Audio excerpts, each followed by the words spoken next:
Welcome to our latest episode of Horns of a Dilemma. This is Will Inboden, Executive Director of the Clement Center for National Security. I am honored to be here with our special guest, Dr. Calder Walton, who is the Associate Director of the Applied History Program at Harvard's Kennedy School, and Professor Paul Pope with the Clement Strauss Intelligence Studies Project here at UT, and then Kirill Avramov, also with the Intelligence Studies Project, as well as with the Center for Russian, East European, and Eurasian Studies here at the university. And so we're going to be talking about intelligence and history and the nefarious activities that the Russians seem to be up to in the current moment, which, as we'll hear, is not so unprecedented. Calder, let me start with you. You recently wrote an article in Passport, the Society of Historians of American Foreign Relations newsletter, very important one. And in it, you were lamenting two things.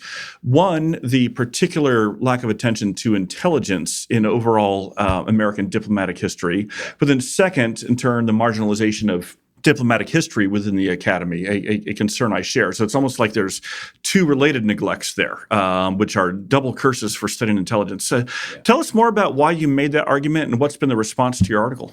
Well, the reason I made thanks for having me on the podcast. Sure. Great to be here. The reason I wrote that article was really when I've been going to conferences and describing my research and talking to people, there seems to be this sort of disparity between a general level of interest among students, but then nobody teaching the courses.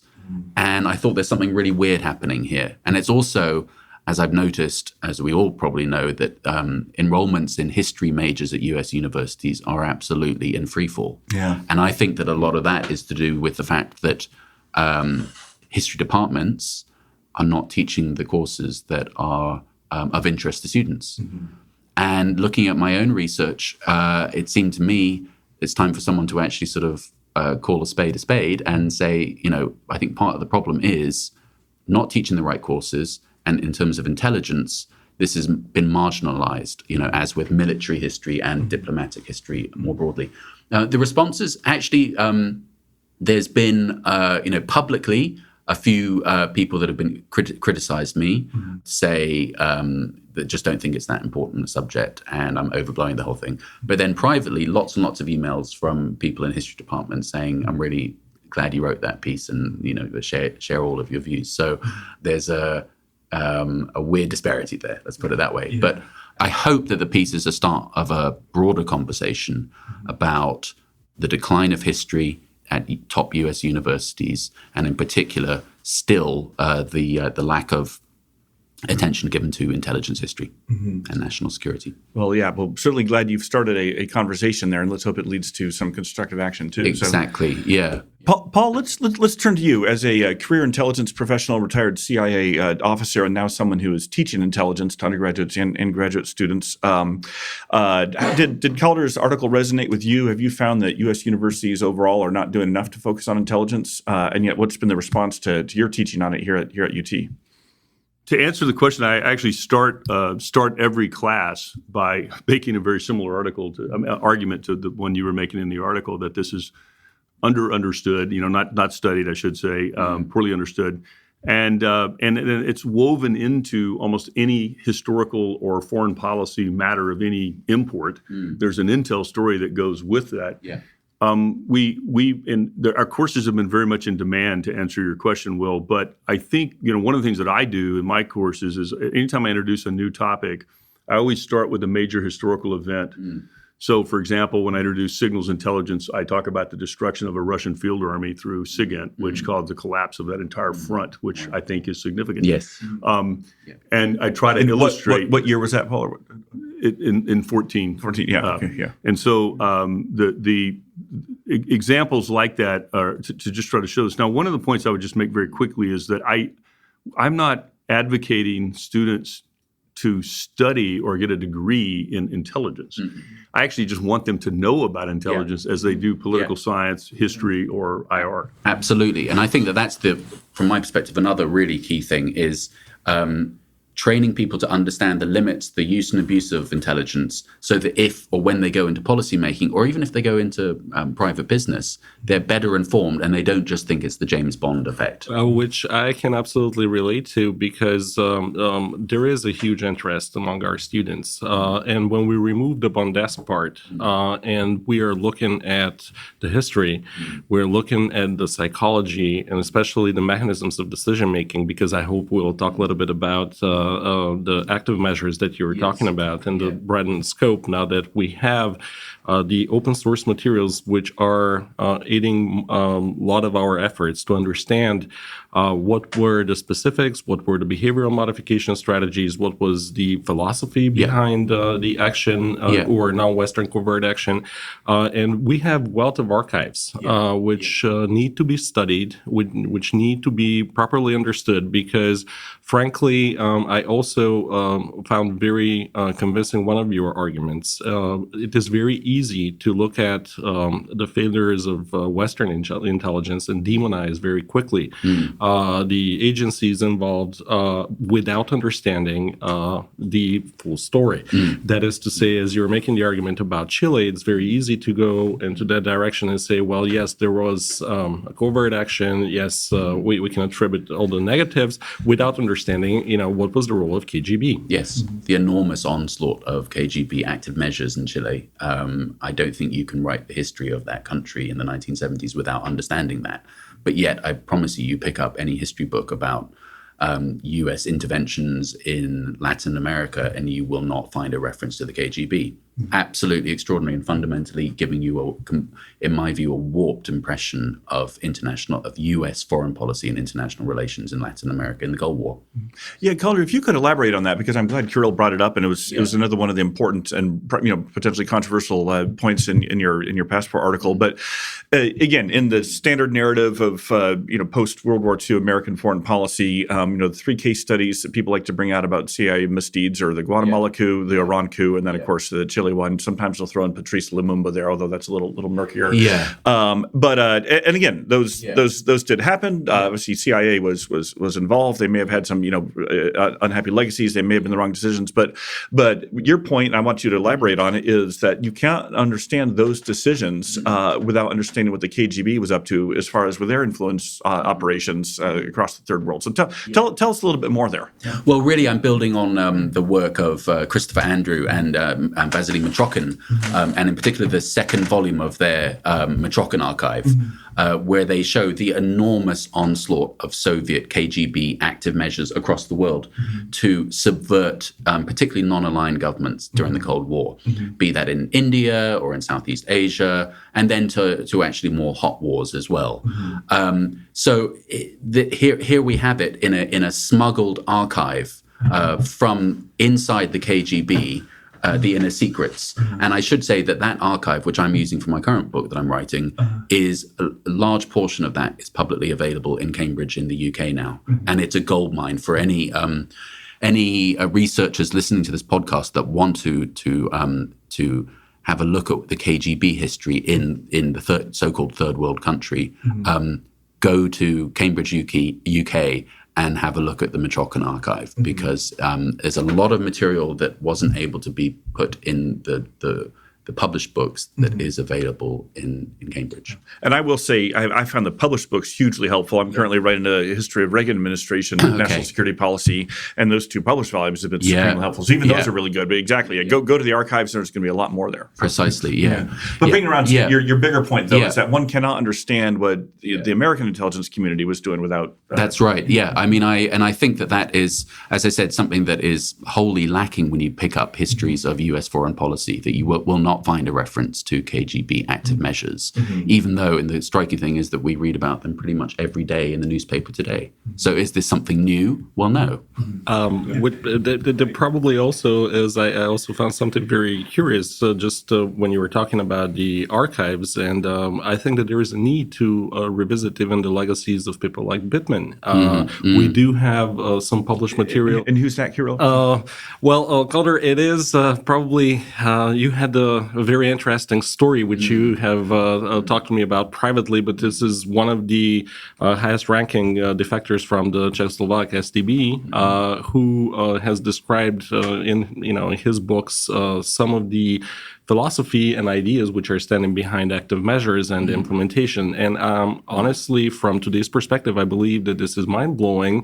And to me, sometimes it's I'm curious as to why we have partially forgotten some people like Bittman, like Jon Pacepa, without thinking through all those things, as you said, that we're seeing on a daily basis, albeit with much more technological advancement in terms of precision targeting in the subversion process. However, the philosophy still stays the same, I believe. Yeah, I think that's absolutely the case. I mean, Larry Bittman, extraordinary defector in 1968 from Czechoslovakia, who was deputy head of the STB Czech disinformation department, debriefed for a couple of years by the CIA, and then became a painter in Massachusetts, where I tracked him down. He also taught a course at Boston University on disinformation.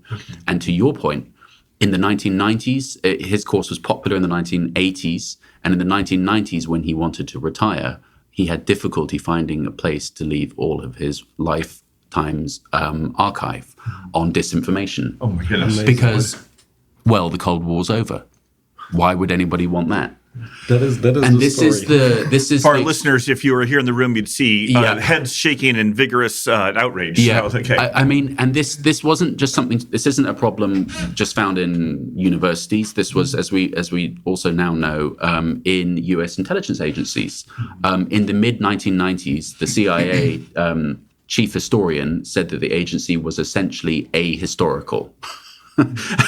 So this is, the Cold War is over. It's the end of history after all. So why would we need to know about all of this? And Russia's been defeated. If I could jump in, Yeah. I was feeling sick a few minutes ago when you mentioned Matrokin, which is my pronunciation, but because he walked into the U.S. Embassy That's first. right. Okay, so the Brits have the archives because they cared yeah. about the information and believed him and checked him out at a much more rapid rate than we did. So, so we could have, this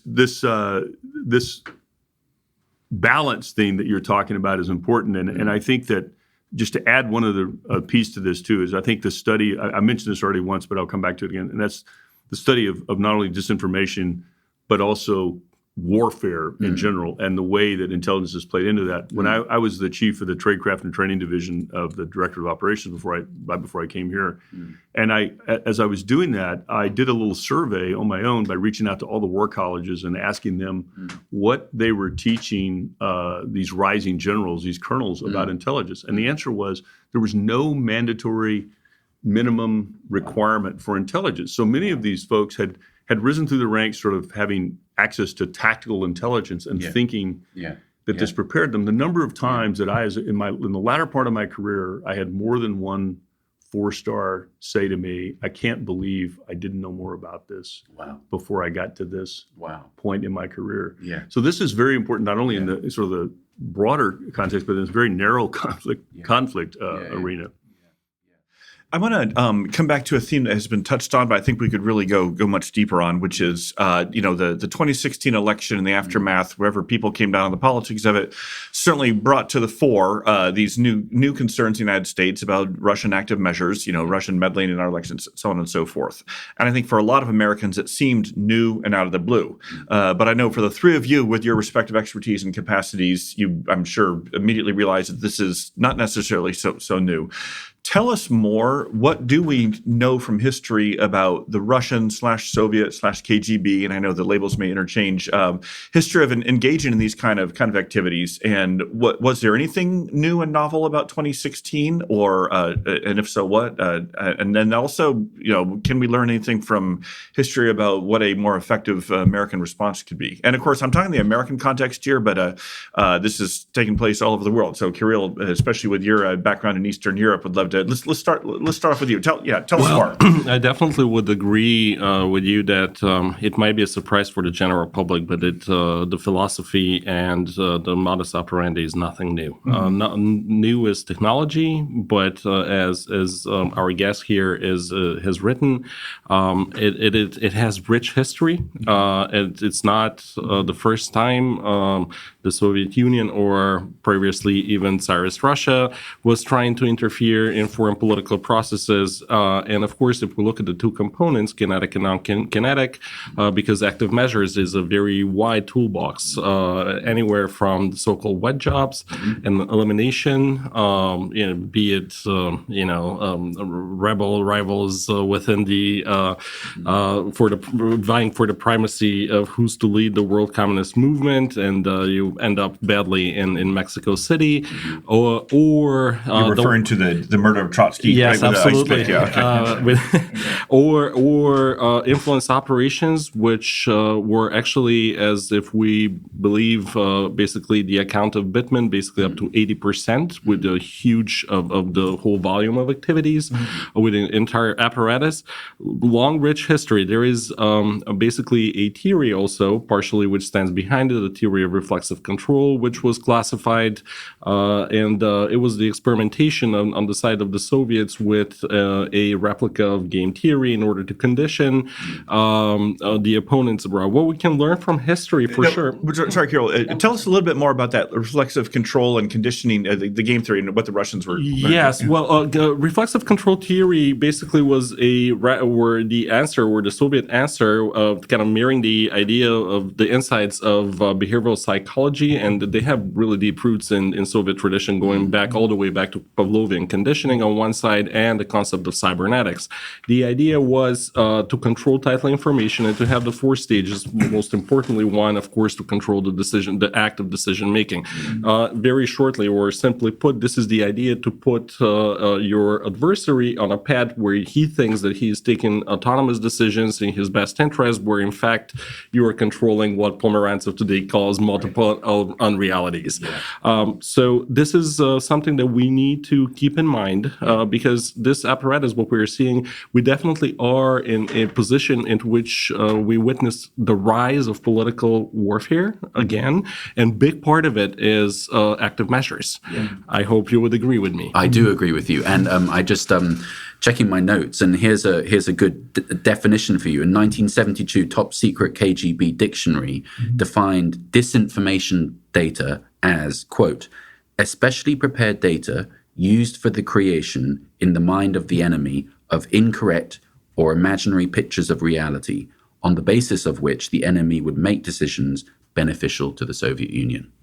Sounds familiar, doesn't it? Yeah, it's very sophisticated. Yeah. Sure. So, to your point, Will, though, I mean, a long history of the Kremlin trying to meddle in U.S. presidential elections. I think you mentioned that you're doing a book on Reagan. Mm-hmm. Well, the KGB did everything they could to undermine Reagan's presidency, especially his second term, trying to recruit agents in both parties, actually. The KGB Moscow Center said, it doesn't matter who you recruit, just make sure you get an agent inside the headquarters of either party who will do anything to undermine Reagan. They tried to find compromising material on him, compromat, couldn't find anything. They even actually also set up rallies against Reagan and the 1983 DNC, I think in San Francisco. That would have been 1984. 84, sorry. Under the banner, Reagan means war. Now, it never really got that big numbers of people to attend, but the strategy was clear. Do anything they can to undermine presidential candidates who were hostile to Moscow and support those who were favorable. Now, so that's the strategy. I think the strategy under Putin, who is a former KGB officer, there's a seamless transition there. But I think that the developments in technology and social media and the digital revolution, cyber revolution, make things very, very different. And it's not simply a case of transplanting Cold War ideas and remedies to the present day. I actually asked, we mentioned Larry Bittman. I asked him, I think I was the last person to interview him before he passed away a year and a bit ago. I asked him, what's your perspective about disinformation today? And he said, for his 15 years of being a professional manipulator of public opinion inside the STB. He said what he sees today is a golden age for disinformation, both in terms of the technology, but it's also the ugly reality of, it seems, people being willing to believe obviously things that are untrue. And conspiracy theories. And there's always been conspiracy theorists in societies. Yeah. But what we're witnessing today, it seems to me, anecdotally, that something is changing here. If that's to do with cyber and how we get our news, I don't know. But This is the point. This is the point I was going to, Paul. I was going to just say that this is exactly where I was going to go with this part of Will's earlier question about how have things changed. And so I think the doctrine, the concept, the psychological concepts are kind of timeless, and the Soviets probably thought about them more than anyone, except maybe the Chinese. But I think that when we talk about the technology changing, there are 2 points I would make. First point is that I think we think of it as a way of injecting information into our system, and we don't think of it as a way of monitoring the divisions in our system. In other words, they can use social media to understand where those divisions are. It's not, and so when I talk about this with my students, I say, is it the genius that knows what bots and trolls are, which are actually old news? Yeah. Or is it the person that knows? We've had 2 events in Texas, one Jade Helm, where people were convinced that we were going to be invaded, that President Obama was going to invade Texas. And that was a U.S. military exercise, right? A U.S. military exercise that they planted information that we were invading, that the U.S. government was going to invade Texas. Wow. And then there was one called Heart of Texas, which actually encouraged people to kill one another, and I think had about 200,000 people following. And so their ability to find those cleavages. Yeah. And then the second point is there are in our political system right now we are pushed to the extremes, and so this sort of, it's not Facebook, it's hatebook phenomena is occurring, which makes, so we are, in other words, we are like a compromised organism. It's not just that they're more effective. Yes. It's that our antibodies aren't working. Yeah. We're more susceptible. Right. Yeah. And if you allow me to something just to elaborate further on, I think that Professor Pope made here a really good point with 2 examples. So when I was talking about behavioral modification, and where I see also a development and unfortunately a degrading development, which has been perfected to an art, as we know from the deception games. It is what I call weaponization of conspiracy theories, something that we really we work here at ISP, at the UT, because what we're witnessing in this polarized environment, we're seeing an old art form. And when I say old art form, I would say that probably the most famous example before that will be forgery of the type, which is weaponized conspiracy theory, would be the Protocols of the Elders of the Zion, which were produced by the Tsaris Okranka, after all. Yes. And all this tradition was picked up, later on by NKVD and so on, all the way down to the successor FSB. Yeah. But what you're seeing is the proliferation and the targeting, and what we are concerned here is with the micro-targeting of certain communities, which within those bubbles, echo chambers, into which you can push false narratives or weaponized conspiracy theories, which range anywhere from anti-vaccines all the way to creating or stoking divisions, for, let's say, Texas succession. Yes. In our opinion, our research, what it has shown here within ISP and with our students, it is the most dangerous one so far, because we're trying to determine the harm grade of different types of disinformation that's been pushed per targeted reception, is to see we are seeing the ones that are with the high potential of creating behavioral modification, which is exactly what Heart of Texas and Jade Helm was.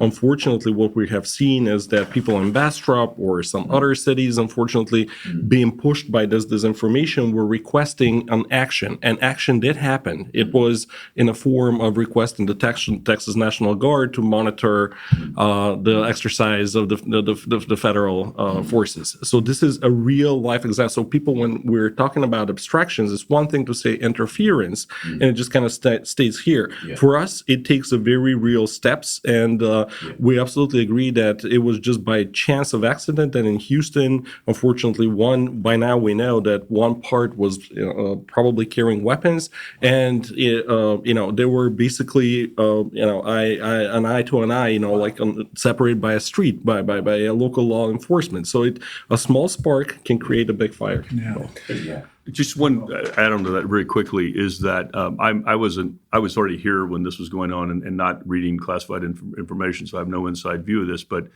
I know that Michael Hayden has stated, it's a former CIA director and former NSA director. Right, he has stated that it was the response to Jade Helm that gave them the confidence to go forth in the 2016 election. That they gave the Russians the confidence. Gave the Russians confidence to make a decision that, wow, I mean, we really can have an impact with this technique. I don't know what he bases that on, but it's a pretty interesting observation. Yeah.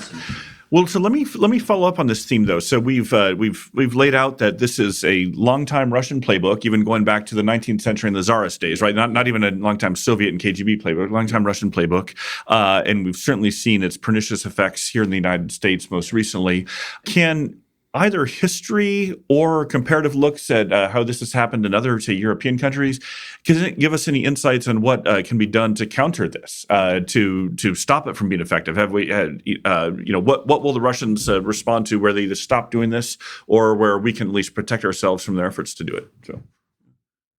For a starter point, I should say that the Russian meddling in the Brexit referendum, this is a topic that I think really has not received the attention that it deserves.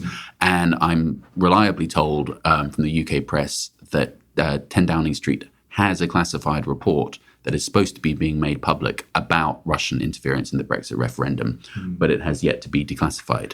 So watch this space for your listeners of the podcast. That will be very interesting at this particular moment in UK politics too. I know what the public response to that will be. Yeah. Absolutely. But in terms of what does history say about dealing with this? Well, the reality is that throughout the Cold War, Britain and America had agencies and interdepartmental outfits to deal with KGB active measures, in particular forgeries. And it seems to me that, not only are historians and scholars of IR not looking at active measures, but they're certainly not looking at how Britain and America and other major players in the Cold War dealt with them. And it seems to me, looking at the history of for example, Britain's Information Research Department, IRD, set up in 1948 and then eventually shut down in the 1970s, worked closely with people like George Orwell promoting his books.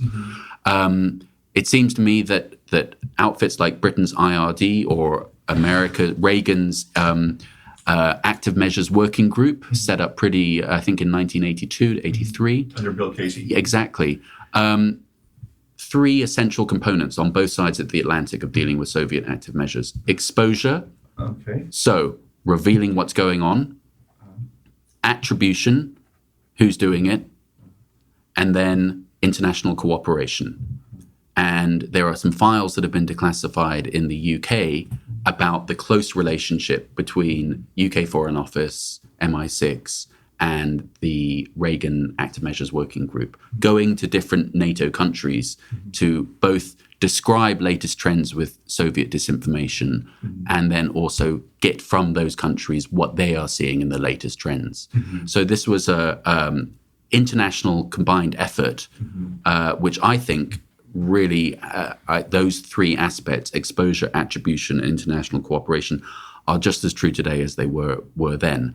The difference being, as we've already talked about, this massive watershed development with cyber technology and social media. Yeah, and then related, the growing distrust and polarization in the United States, where, I mean, the three principles sound great to me, but I worry so many Americans won't even trust what they hear from our government anymore if on the exposure and attribution part. But that's right. Kirill, let's hear from you on this. Anything worth Yeah, well, on your question, I would absolutely agree. Can we learn from history? Absolutely, sir. What we are seeing is, except that I would just add one identification, because what we're seeing, unfortunately, is that a lot of NATO partner countries have a different threat recognition levels. And my experience in dealing with the professionals, either from the military or civilian or political decision makers and academics, as you were saying, a lot of Americans would not recognize this as a threat. I would say that also it's a multi-component approach that we can learn from, especially from the Reagan years and from the British experience, cooperation for sure, but multi-component in a sense that on one side we need to continue with the pressure for transparency. I hate to say follow the money and look at what's going on in, let's say, Londongrad or other places where money circulates and is in support, because in essence, what Mark Galeotti is talking about, I can absolutely relate to. We're seeing a mobilization state into which all networks which are outside, be it white or gray or even black networks, are in support of those active measures. Yeah. The other component, which is very important in terms of not only recognition but education. So we're talking about resilience and cognitive resilience. Yeah. We need to work, and this is what I would turn to Professor Pope. We need to work on elevation of the resilience levels within different segments in our societies. Yeah. Usually the most vulnerable ones are the ones that are targeted. And if you look at the specifics in the 2016 interference, and if you look at, let's say, even at the narratives crafted within the 2016 FB only section, without Twitter and so on, you would see that the one thing, as Caitlin Hall points out, jumps really quickly is that on the 4 critical points, whether some of the candidates were, the dips were, the scales were tipped in one or the other direction, we have probably the one that really, I think is the most impressive, is the suppression of the black vote. Yes. And this is behavioral modification, because you are neutralizing somebody from not doing something in their best interest, going back to theory. Yeah. So going and working with boosting up the cognitive resilience levels in Britain, in Western Europe, especially in countries, not all of us can have the inoculation campaigns, the best practices from Estonia, but we can learn about how to deal with these specific segments, which seem to be very quickly, and governments recognize the threat level and the targeting almost immediately as influence campaigns pick up. Yeah. I wanted to answer this if I could. There's 4 things that I think we have to do, and I actually called the first one 0 instead of 1, because I think we have to raise awareness, and it's not just among the whole public. There are key officials that need to understand what's going on. So, for example, you wouldn't think state and local law enforcement would have to have a sense of this, but as Kirill said earlier, it was state and local law enforcement that prevented this turned into a violent, what could have turned into a violent incident. Had they known that it might have been the Houston rally, that was being instigated by a foreign actor, then that might have had an impact. And this is not just things like state and local law enforcement. It could also be like election officials, et cetera. So we need to be very aware and almost have like a civil defense awareness kind of campaigns for the. Second, I go back to my compromised host analogy. We can't isolate the host. We can't put them in a room and sterilize everything that's coming in and going. So we have to work on this host a little bit. And if we don't fix our broken political system in terms of our ability to communicate with one another, we've got a problem. The third and fourth thing I want to mention, though, are reasonable regulation of social media, not unreasonable. We've been very afraid to regulate that we were going to interfere with technology. I think we're maybe past that now, but we've got to get onto that. And the fourth thing is deterrence and establishing boundaries and consequences in foreign policy. It doesn't have to be retaliation in kind, but we cannot allow affecting our fundamental democratic systems to go without response and without shaping their measure of consequences. So I think it is some hard work needs to be thought, whether that's sanctions or covert action or whatever. We need to get serious to put Putin on notice that, okay, you can do that and we can't really stop you, but there are consequences. There are consequences, yeah. Paul, if I can just add one other point on your very good one about state and local government being involved. A U.S. senator on the Intelligence Committee told me a few months ago that over the last few years, anytime there's been a mass shooting in the United States, and we've obviously had some horrible tragedies with that, within 24 hours, some 2/3 of the social media posting on that is being generated by Russian bots. So the point being, the minute there's a horrible tragedy in our society, Putin and his cronies are jumping in to fuel the division, to fuel the polarization, to fuel the paranoia, to really exploit that. It's a deeply iniquitous problem. And yet, again, we as a society need to be aware, including state and local first responders who are, of course, dealing with so many other difficult aspects in the aftermath. So, yeah. Sorry, Calder, you want to jump in? I was just going to echo a lot of what you guys have already said. But I mean, the importance of digital literacy, I think, has to start from the bottom up in schools, teaching the difference between facts and fiction. I think that compared to where the US was in the Cold War in this arena, I think we're actually in a much worse space. We're actually at the point right now where people don't even agree on what a fact is. Post-truth world. Post-truth world. Yeah. I mean, there have been examples of post-truth worlds before, but it's been in Pol Pot's Cambodia, never in the United States. Yeah. So it's actually much more what is being unleashed at the moment right now with post-truth phenomena. And I believe in something, therefore you can't argue with me.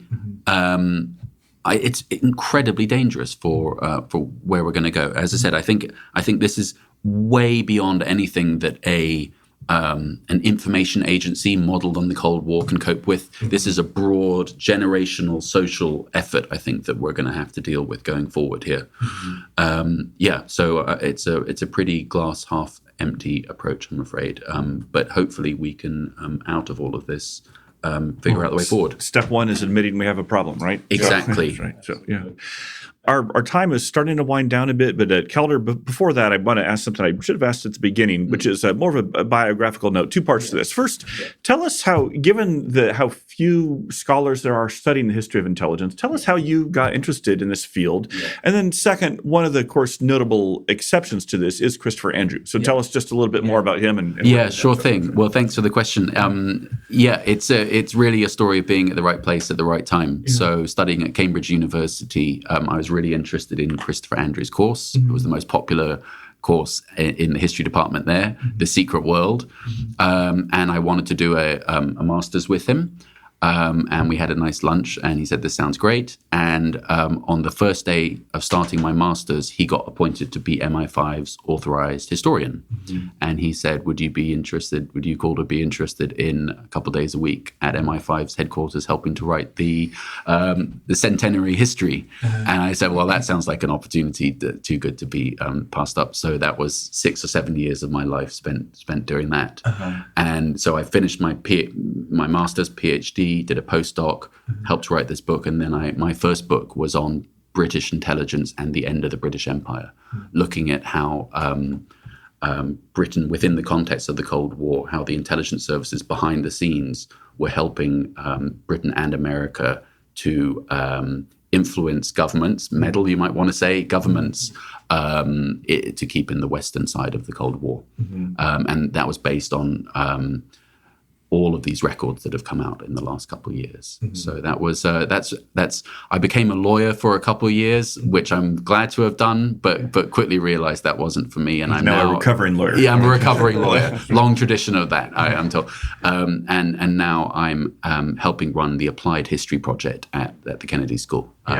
The Applied History Project is an effort to expressly inform policymaking by looking at history. And from my perspective, intelligence history is a clear way of doing that.